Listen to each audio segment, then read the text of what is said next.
Hello students, I am Niyar and I am from FEB. Today we are going to study about electricity. This is your chapter in class 10. First of all, we will understand what is electricity.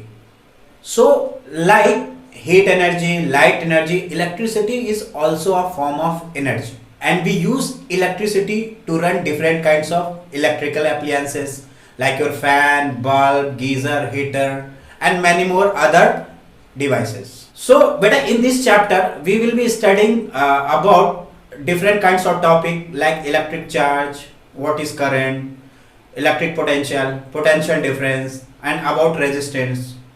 In the first video, I will be teaching you about electric charge. आज office आते वक्त मैंने comb नहीं किया था, so hair I am combing my hair. Okay, so when I bring this comb near these pieces of paper, क्या होता है, पेपर इस कॉम्ब की तरफ अट्रैक्ट हो जाता है. Have you ever thought why does this happen? So today I am going to tell you why does this happen. It is because of बेटा इलेक्ट्रिक चार्ज. जब हमने हेयर को कॉम्ब किया बेटा, तो क्या हुआ, हेयर और कॉम्ब के बीच में फ्रिक्शन हुआ, जिसकी वजह से क्या हुआ बेटा, ये इलेक्ट्रिकली चार्ज हो गया. और मैं इसे पेपर के पास लेके आता हूं तो क्या होता है, ये पेपर इस कॉम्ब की तरफ अट्रैक्ट हो जाता है. तो बेटा now we will understand the definition of electric charge. So what is an electric charge? According to the definition, electric charge is a physical property of any matter which causes it to experience a force in an electric field. तो इसे हम लोग बेटा एक example से समझते हैं. ये आपका एक मैटर हो गया बेटा. ओके, अच्छा, ये मैटर आप जानते हैं, मैटर का स्मॉलेस्ट यूनिट क्या होता है बेटा, एटम्स होते हैं. तो एटम्स मिलके पूरे मैटर को क्रिएट करते हैं. Okay, and what does an atom consist of? An atom consist of electrons, protons and neutrons. तो ये जो पूरा चार्ज का कॉन्सेप्ट है बेटा, it is because of electrons. तो सपोज ये मैटर है और इस मैटर से हमने किसी तरीके से इलेक्ट्रॉन रिमूव कर दिया यहां से, तो क्या होगा बेटा, ये क्या होगा, इलेक्ट्रिकली चार्ज हो जाएगा. और ये जब इलेक्ट्रिकली बेटा चार्ज हो जाएगा, तो अगर हम किसी भी इसको इलेक्ट्रिक फील्ड में प्लेस करेंगे तो इस पे क्या होगा, एक फोर्स एग्जर्ट होगा.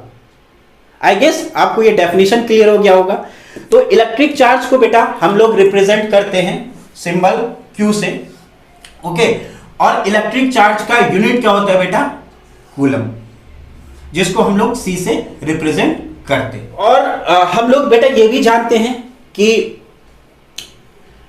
चार्ज क्या होते हैं, आइदर पॉजिटिव चार्ज होते हैं या नेगेटिव चार्ज होते हैं. तो पॉजिटिव चार्ज मतलब आपका बेटा ये प्रोटॉन हो गया, और नेगेटिव चार्ज मतलब बेटा आपका ये इलेक्ट्रॉन हो गया. इलेक्ट्रॉन और प्रोटॉन पे क्या होता है, चार्ज सेम होता है. चार्ज की वैल्यू क्या है, 1.6 इंटू 10⁻⁻19 कूलम, और प्रोटॉन पे भी सेम चार्ज होता है, दैट इज 1.6 इंटू 10⁻⁻19 कूलम. तो प्रोटॉन पॉजिटिवली चार्ज हो गया और आपका इलेक्ट्रॉन नेगेटिवली चार्ज हो गया. आई गेस आपको चार्ज का बेटा कॉन्सेप्ट यहां पे क्लियर हो गया. एक फॉर्मूले को हम लोग देख लेते हैं बेटा. अगर हमें पता करना है कि कहीं पे कितना चार्ज होगा, तो उसको हम लोग बेटा इस फॉर्मूले से पता कर लेते हैं. Q equal to n e. N यहां पे स्टैंड करता है नंबर ऑफ इलेक्ट्रॉन्स, और ई यहां पे इलेक्ट्रॉन का charge. So what is the application of this formula?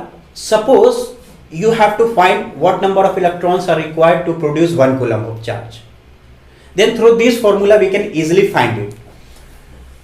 Here we put 1 is equal to Ne, and we know the charge of an electron, that is 1.6 into 10⁻⁻19 coulomb. And when we solve these things, we will get the answer as 6.25 into 10⁻18. It means we need 6.25 into 10⁻18 electrons to produce 1 coulomb of charge.